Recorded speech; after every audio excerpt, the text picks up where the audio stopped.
Welcome to the Investing in Change for Animals and the Climate session at the Animal Law Conference. Thank you so much for joining us. My name is Carter Dillard, and I'm the Senior Policy Advisor at the Animal Legal Defense Fund. So before we begin, I'll introduce our speakers. First is Sebastiano Cosia Castiglione. He's an entrepreneur, an investor, an activist, and an advisor to businesses, governments, and nonprofits around the world. For many years, he has been a successful investor in a wide range of fields, from bioscience to food, from agriculture to technology. Sebastiano focuses on investments aimed at removing animals from the food chain and all other industries. Stanley Chase is next. Stanley founded the Louisville Vegan Jerky Company 8 years ago after a mistake in a toaster oven. Over the past 8 years, Stanley has learned by doing how to run a business in the snack food industry. The vegan food sector is a small circle, and Stanley has securely planted himself inside of it, having built deep relationships with many of the big names in the industries. Lastly, we have Lisa Faria. She's the CEO and general partner of Stray Dog Capital, one of the most active venture capital funds in the plant-based market. Now with more than 35 investments in the United States, United Kingdom, Netherlands, Israel, and New Zealand, Stray Dog Capital invests in early stage food tech, and biotech companies that will transform our food system. So I want to thank all of our speakers for joining us today, and now we can jump in to our discussion. Given the focus of the Animal Law Conference and the interest of the attendees, many of whom want to make change through the legal system, I'll start with a question. Simple question is, what is the role for animal advocates who want to change the legal system specifically in a way that would benefit producers? How would you all speak to the need for reforming our legal system to help you all as investors and as producers to do a better job in saving animals? I think this question can be answered in many ways. There are currently major legal hurdles in commercializing and marketing and labeling new products, alternative products. And these hurdles come obviously from the pressure that the lobbies of the meat and dairy industry exert on legislative bodies throughout the world. And so that is a very important element. And the recent victory by Miyoko about labeling their products as butter or vegan and this and that is major. And I think that is going to be a big battlefield for us in the future. Several countries in Europe are pursuing their own laws restricting alternative proteins from being labeled the way that customers would recognize them. Sometimes it's so grotesque, it makes you want to cry, because if you actually took their recommendations, you would not have sun cream anymore, you wouldn't have peanut butter, and so on and so forth. And sometimes it gets so ridiculous that they can't actually, make it become actual law. But that is definitely a major issue. And the other thing that I think is very important, and if you want, it's the other side of the coin, is that at the same time, traditional producers of dairy and meat do not abide by any law, even the non-restrictive laws that supposedly regulate animal husbandry, as they love calling it, animal torture as it actually is.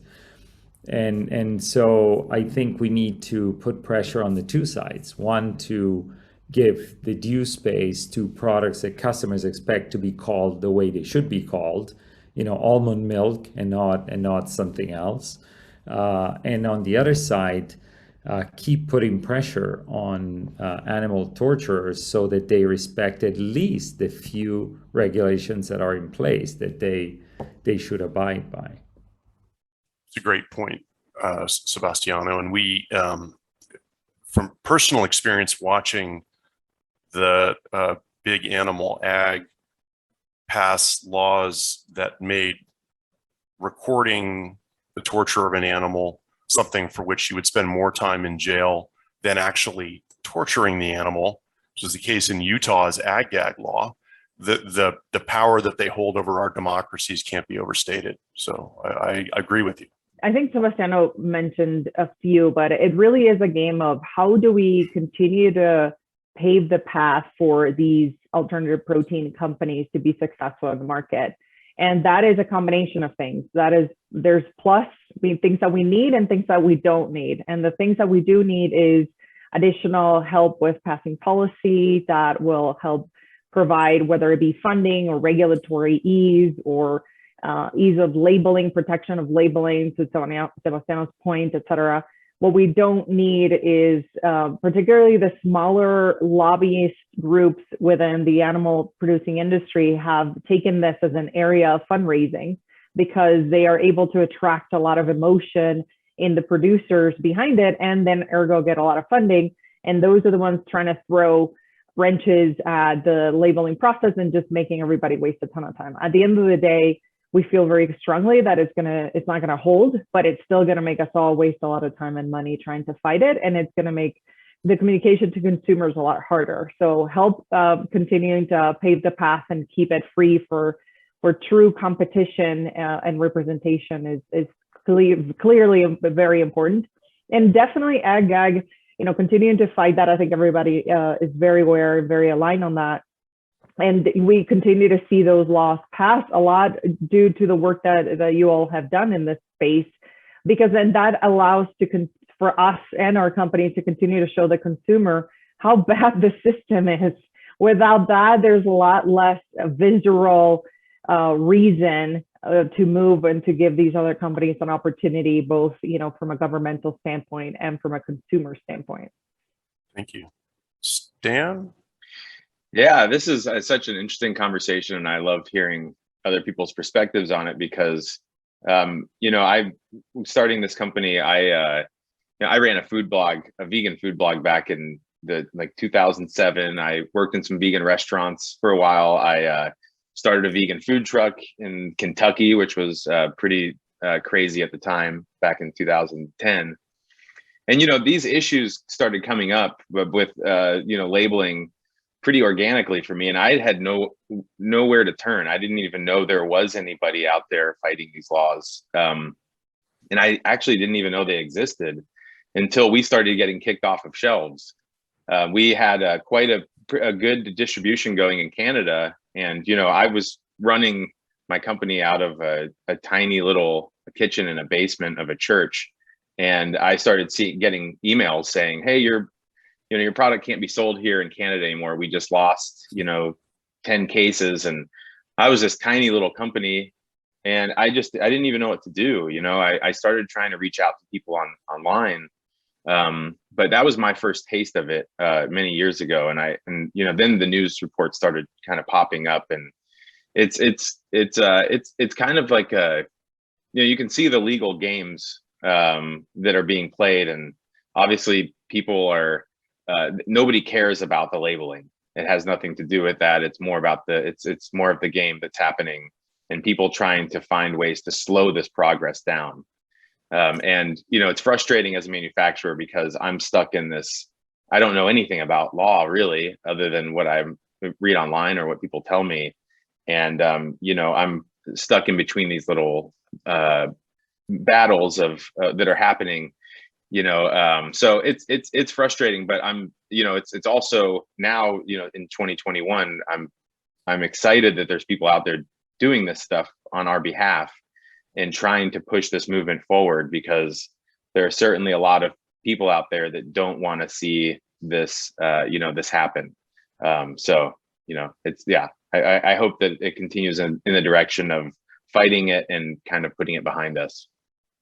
So a related question,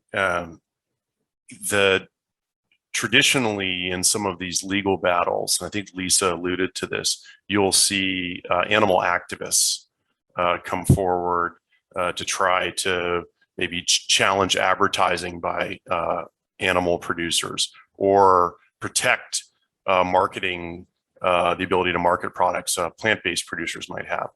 But what would do you all think that as investors and as business owners, you all might carry a different voice to legislators and regulators? How might your voices from a supply side be more effective in this space? And anyone can answer this question.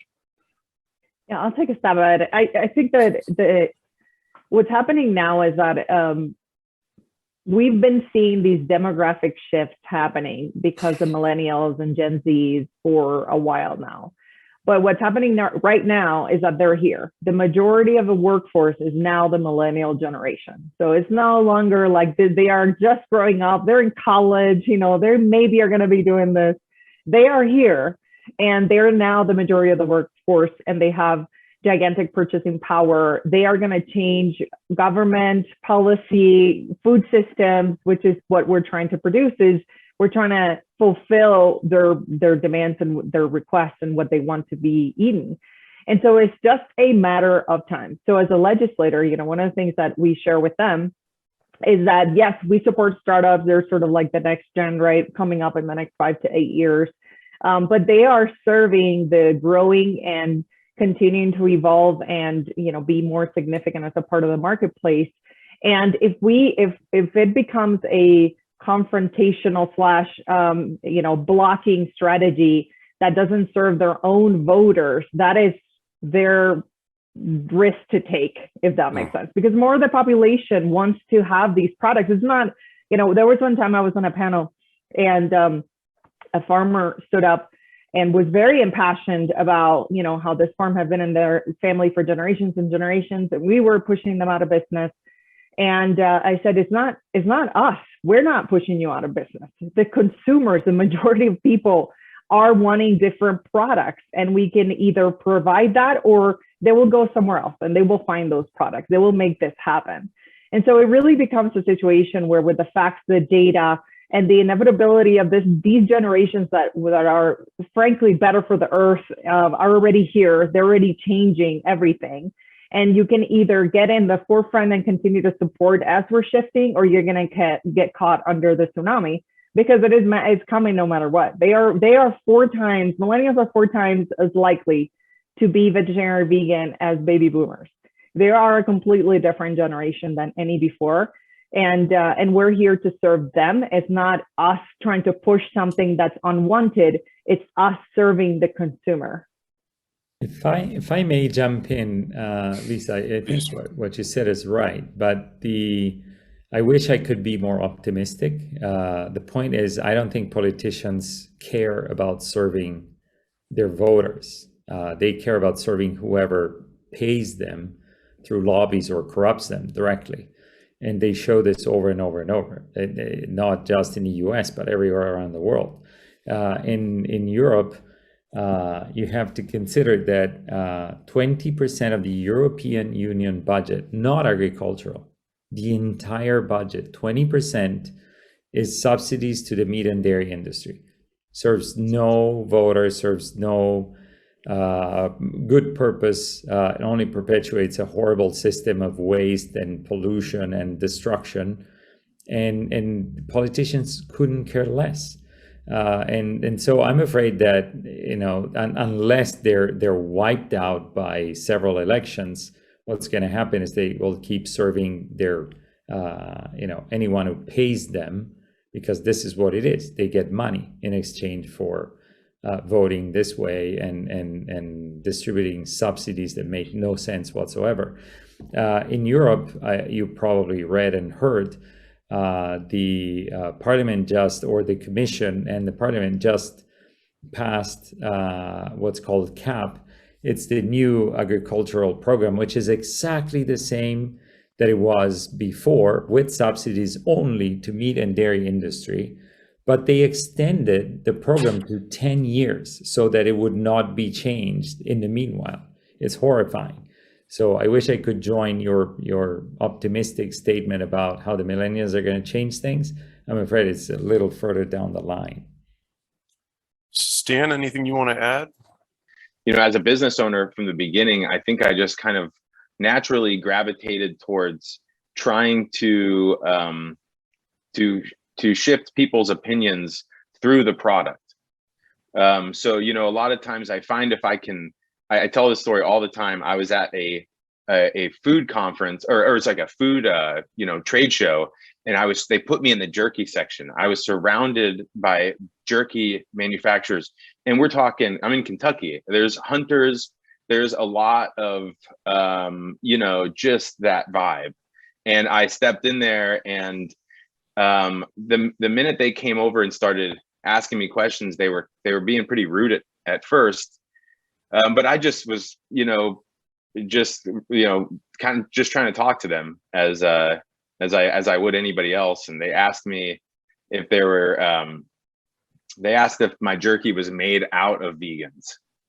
and I said, no. I was like, actually, it's on our box. And I showed them on our box, it said not made from vegans, because I had heard that question so many times. And they laughed, and they were like, okay, well, can I try it? And all of a sudden we were having a conversation, and all of them surrounded me, and they were all eating the jerky, and they bought a ton of it. And it was an interesting, moment for me, because it was very early on. And I've always tried to remember that moment, and that, I know if I would have met the dragon with the dragon, it would have been a very different conversation in that perspective. But activists don't really have that experience, because a lot of times they're there to oppose, so they're in a much stricter environment when it comes to that confrontation. And as a brand, I've been able to kind of work with that crowd in a different way, but they're both important. They're just different approaches. And that's something that I think that brands have the ability to do, is to kind of take that little bit more sheltered approach into changing people's minds with a product. So to sort of echo Sebastiano's larger point, I think we can agree maybe animal advocates have to unseat animal agriculture from the position that it holds, controlling politicians, legislatures, regulatory bodies. Because right now, plant-based producers do not operate on a level playing field.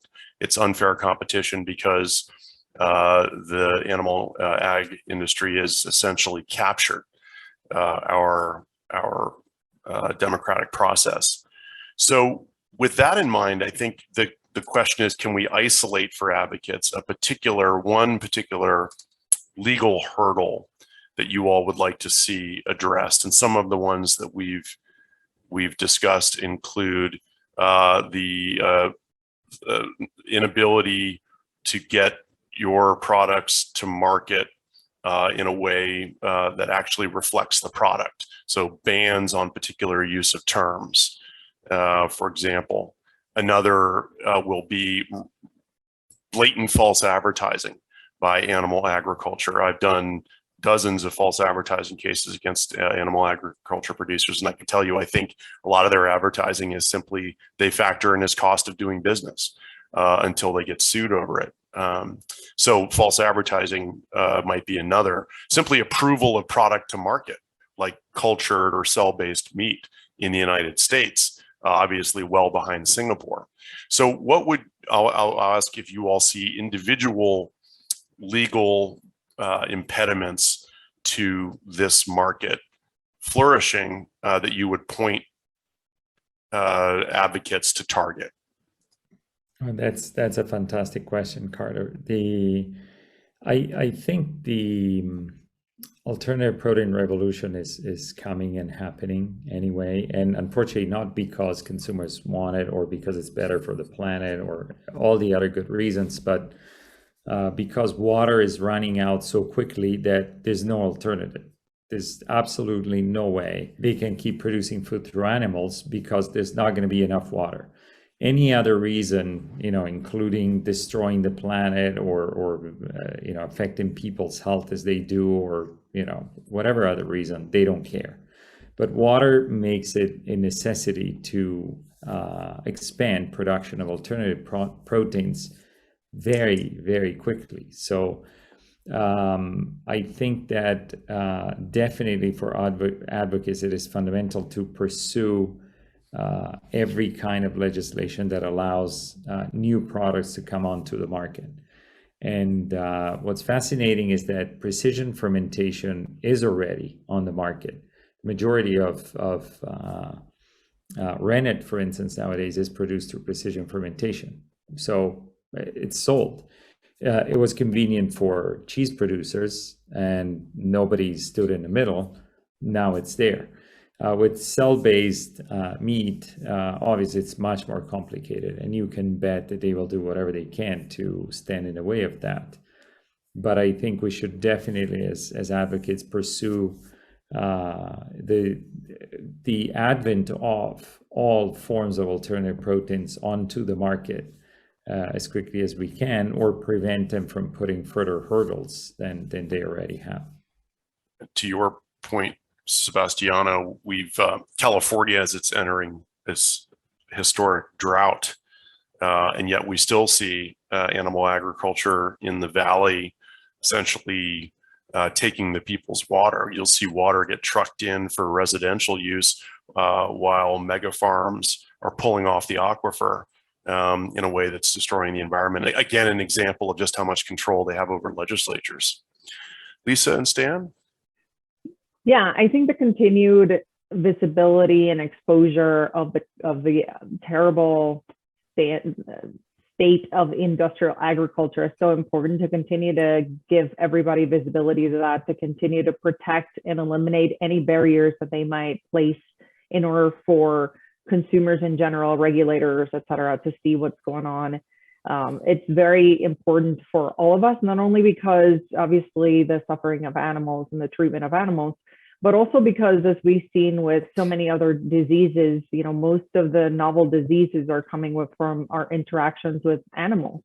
And so continued monitoring and accessibility to that, I think it's very important, because a lot of times people are making the change. Most of them, the majority of them, is because of health. But there's enough of them that this additional awareness drives more of the stickiness factor in their decision making. Maybe it's not enough to change them overnight to vegetarian, but it's enough to, as a +1, continue to drive more plant-based eating. And so, for the sake of the animals, for the sake of our overall health and future, avoiding future novel diseases, and for the sake of us continuing to help people transition over to plant-based eating, I think continuing to knock down the Ag Act laws or any type of restriction for recording or monitoring is critical. Okay, thank you. Yeah, I love what Sebastiano said as well too about. I mean, I had looked into it a lot more after he had originally told me this a little while ago about the water supply. It is interesting how the industries will just kind of they'll follow their survival methods, and yeah, there are so many of the big companies investing in the cell-based meats, or that whole technology, and I don't know how I feel about it. I as a vegan, I'm on one end I'm like, well, if there's less animal suffering, that's a win, but on the other end, it's not plant-based anymore, and I had never really thought about the kind of in what you asked, the question. I've never really, I would just wonder if a lot of those companies will start to exploit the work that's been done for terminology on products in the plant-based world, to where me as a consumer, I would want to know if something was not plant-based, if it was a burger that was actually a cell-based versus plant-based. So I don't know. I guess I don't know where that goes over the next 10 years. But I do think it's a step in the right direction away from actual factory farms. But I would never want to put my dollars behind it personally. I'll add another legal impediment that we're particularly focused on. It's really a subsidy, but we don't think of it that way. We can talk more about traditional subsidies in a bit, but Sebastiano hit it on the head, which is that in any given factory farm or slaughterhouse around the world, you would find what the average voter would probably consider to be cruelty. But because of exemptions, non-enforcement, regulators turning a blind eye, the only way we see those sort of things are through undercover investigations. So really, it's a lack of enforcing animal protection laws that act as a subsidy and do that is a legal hurdle for companies because you're having to compete against people who don't have to follow the law, producers who are above the law. There are ways we can try to change that legislation that would allow companies to bring injunctions to prohibit cruelty and other ways, removing exemptions so that factory farmers have to treat their animals the way everyone else has to treat animals. So that is a particular legal hurdle that especially animal advocates may like to target. Another we also discussed, and we could chat a little bit about it, maybe Sebastiano, you could start us off, involved traditional subsidies. And these are the sorts of subsidies that prop up industries that wouldn't otherwise exist without taxpayer dollars. And so if you want to address that, Sebastiano, and then Stan, I know you mentioned something a little on the more hopeful side of that discussion, which would be subsidies for plant-based producers. So changing the money out of the hands of animal agriculture into plant-based. So on the subject of traditional subsidies, maybe Sebastiano, you had some thoughts.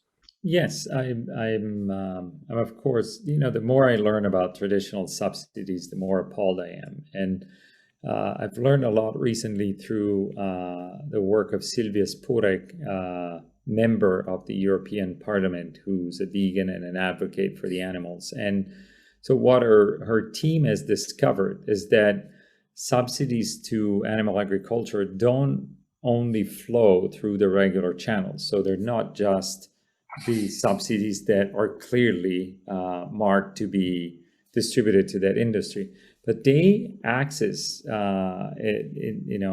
actively and studiously. They access all sorts of other subsidies that they, of course, should not have access to, from subsidies for if you want ecological agriculture or education, or you name it. There's a list. And what they found out with her team is that the flow of subsidies is much bigger than thought, also because it flows through these little rivers that fall completely out of control, and of course outside of the scope of what voters would consider subsidies. So. But what is very interesting, at least, I don't want to always say negative things, but it's natural to be pessimistic in our position. But one little glimmer of hope is that it is clear from the numbers of the meat and dairy industry that they're on the verge of crisis. And even a small reduction of subsidies can really put them out of business, as it's happened with the dairy industry before. We see it in the US, but we see the crisis everywhere. And in Europe, I don't think we're far from a moment when politicians will decide that, a few farmers yelling and blocking the freeways are less important than millions of consumers who say, why are you wasting my money? And so the positive note is it takes very little to break their system because they are desperate for money. The margins are small, and without subsidies, they would be out of business tomorrow morning. So even a small reduction of these subsidies is very important. And we should focus on trying to get away as much as we can, by advocating, for instance, that they shouldn't have access to subsidies if they don't respect the few laws that exist. Terrific, Sebastiano. Thank you. Stanley or Lisa? Yeah, I was just, that's so interesting to me. And again, I, as a manufacturer, I know that one of the biggest hurdles we've always had, even when I had a vegan restaurant here locally, was, we struggled to keep up with the prices of every other restaurant around town. Just because our cheese was coming from Violife in Greece. And, when we ran out of cheese, forget it. We were out of cheese for 2 weeks, where any other restaurant can go down anywhere and get, access to this stuff. it's so cheap for them. And it's also, it feeds into the misconception that vegan food is expensive.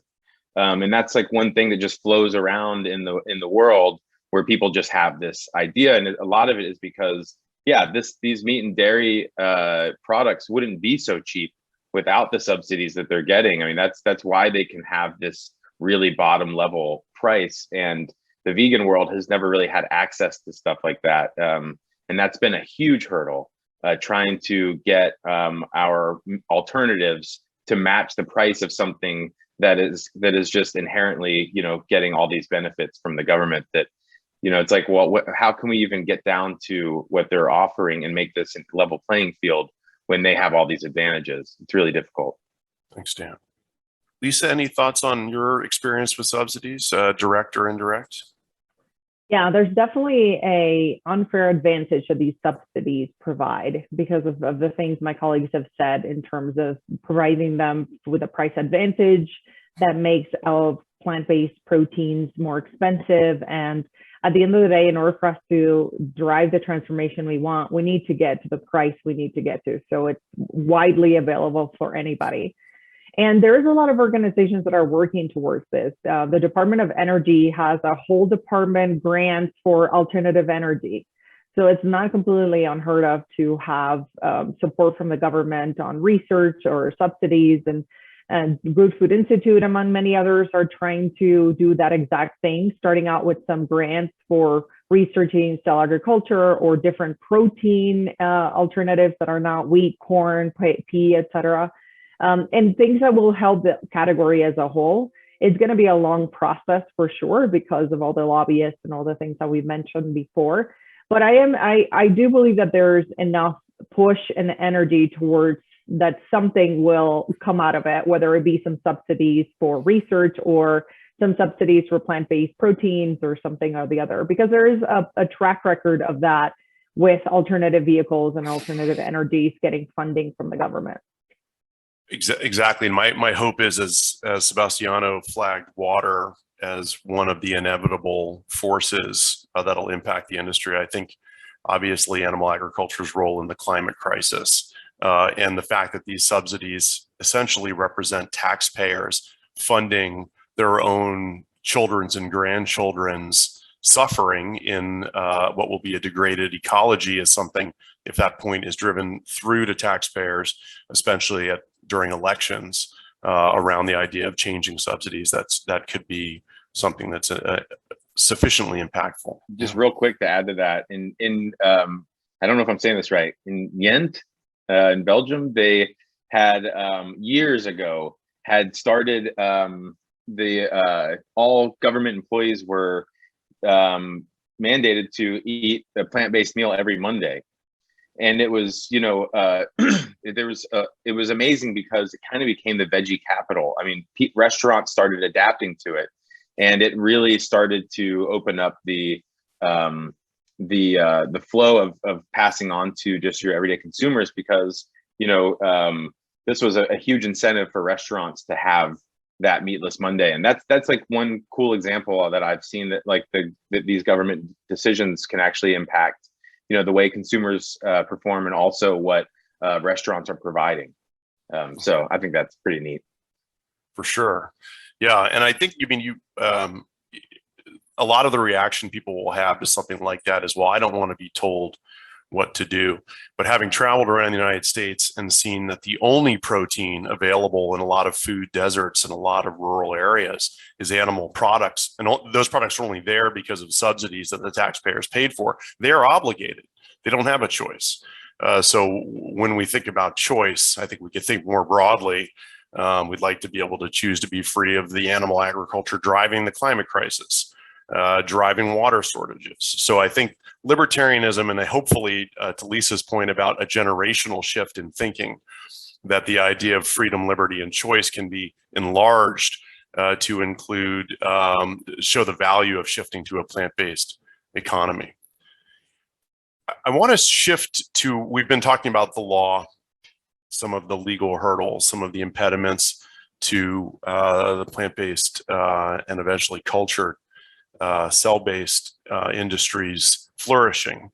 I'd like to switch to your perspectives on more market trends and forces at play over the next 3 to 5 years from your perspective as business people, because we don't have wonderful expertise like yours on every panel at the Animal Law Conference. A lot of it is focused just on law.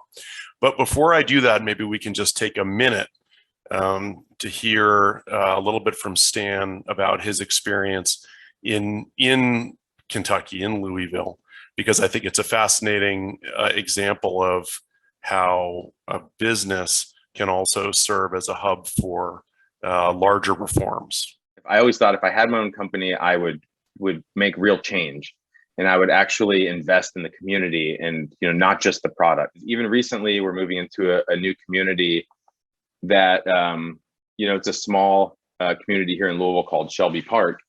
And it took a minute for us to explain, who we are to them, and to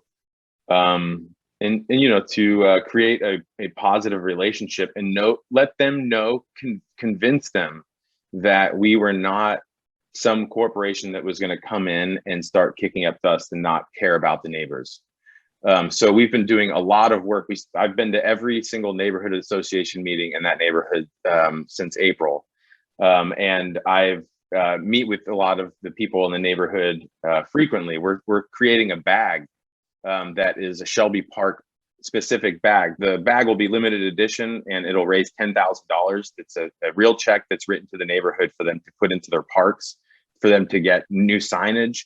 And, this neighborhood, once they started opening up to us, they said, I remember them cheering when they got a $50 check from Kroger, and this was to tell them that we are going to put real dollars into the neighborhood, and that, that we're going to create a community benefits agreement that puts in writing that we are going to do the things that we say we're going to do. I could tell that it meant a lot to them, and that we were actually showing up.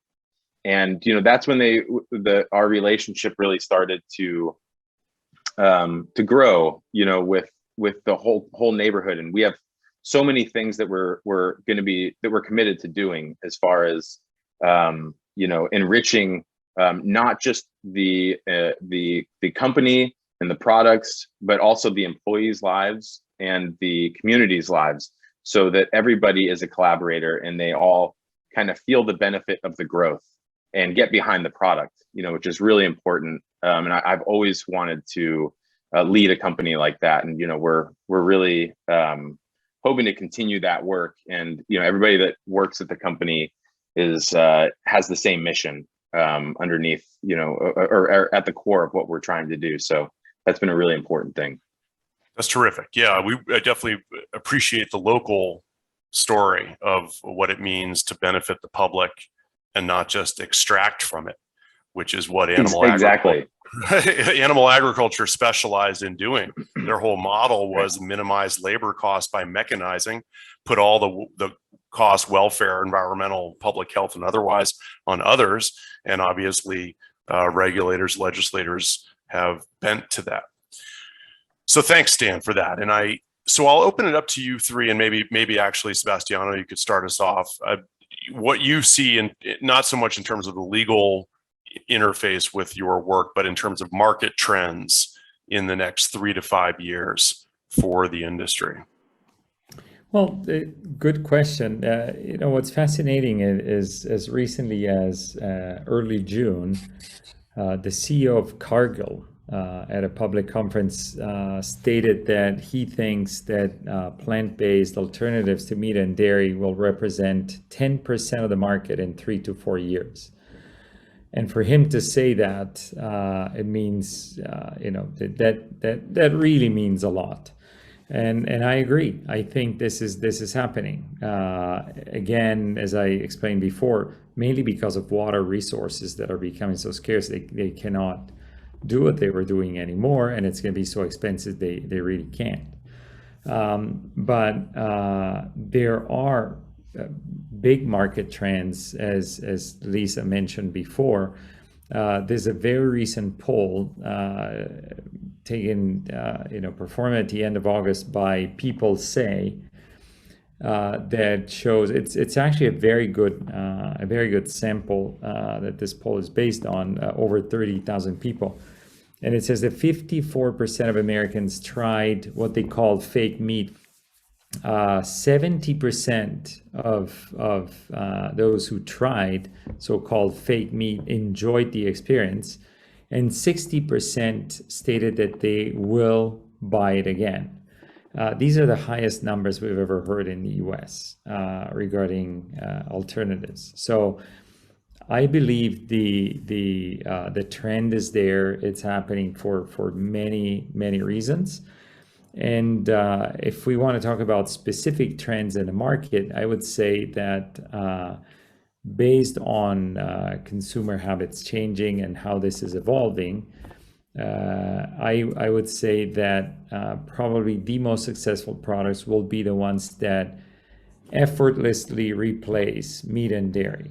Another major trend that I see is that at last plant-based seafood is starting to have some traction. And that is obviously a game changer because of the state of the oceans and how fish and seafood is sourced normally.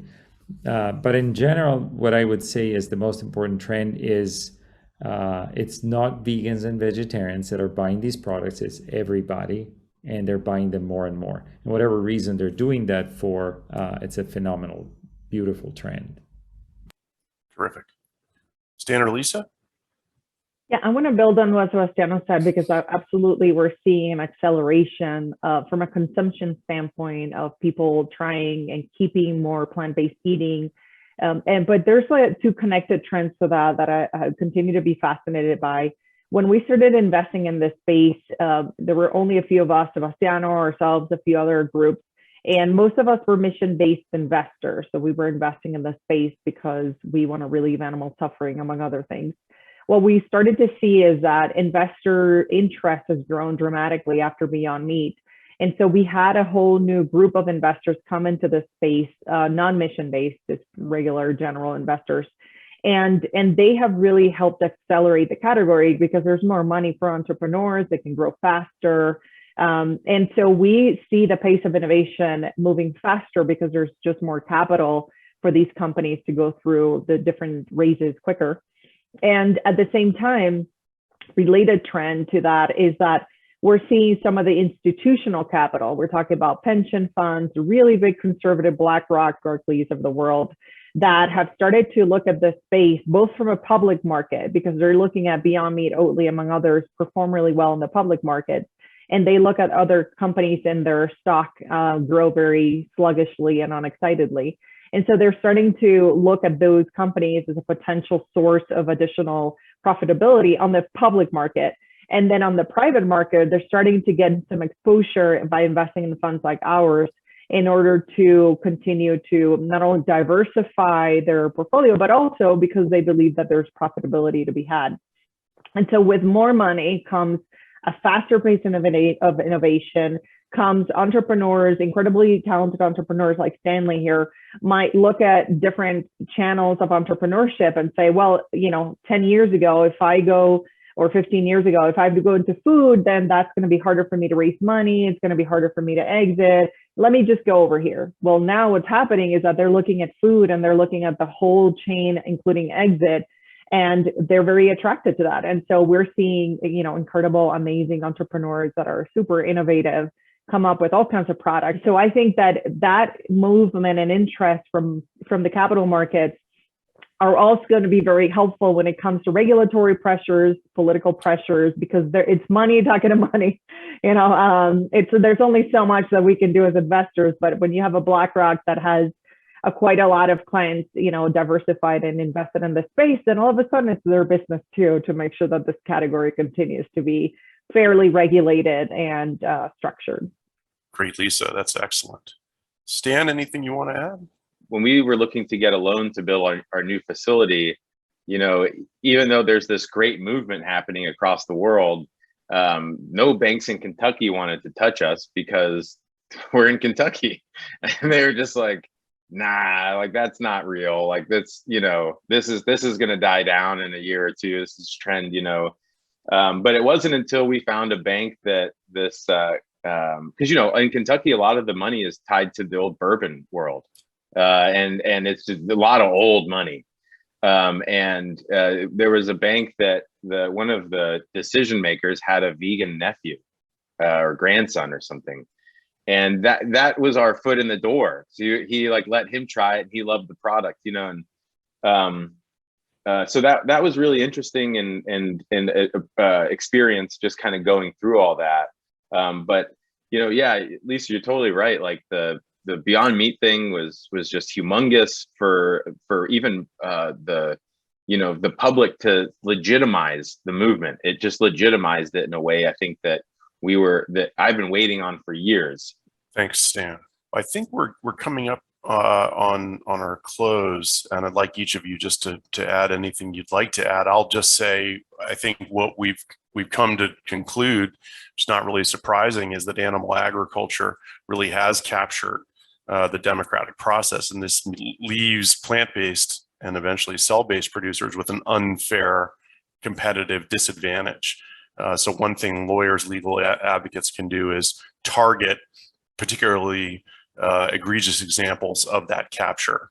And we can do so through things like getting approval, marketing plant-based products online, defending their right to market their products through free speech and other mechanisms, targeting animal agriculture's inherent cruelty, making sure they're not above the law, and a lot of the other ways you all suggested. So thank you for educating our listeners, coming from the people that would know most of all about that, because you're the ones competing against animal ag.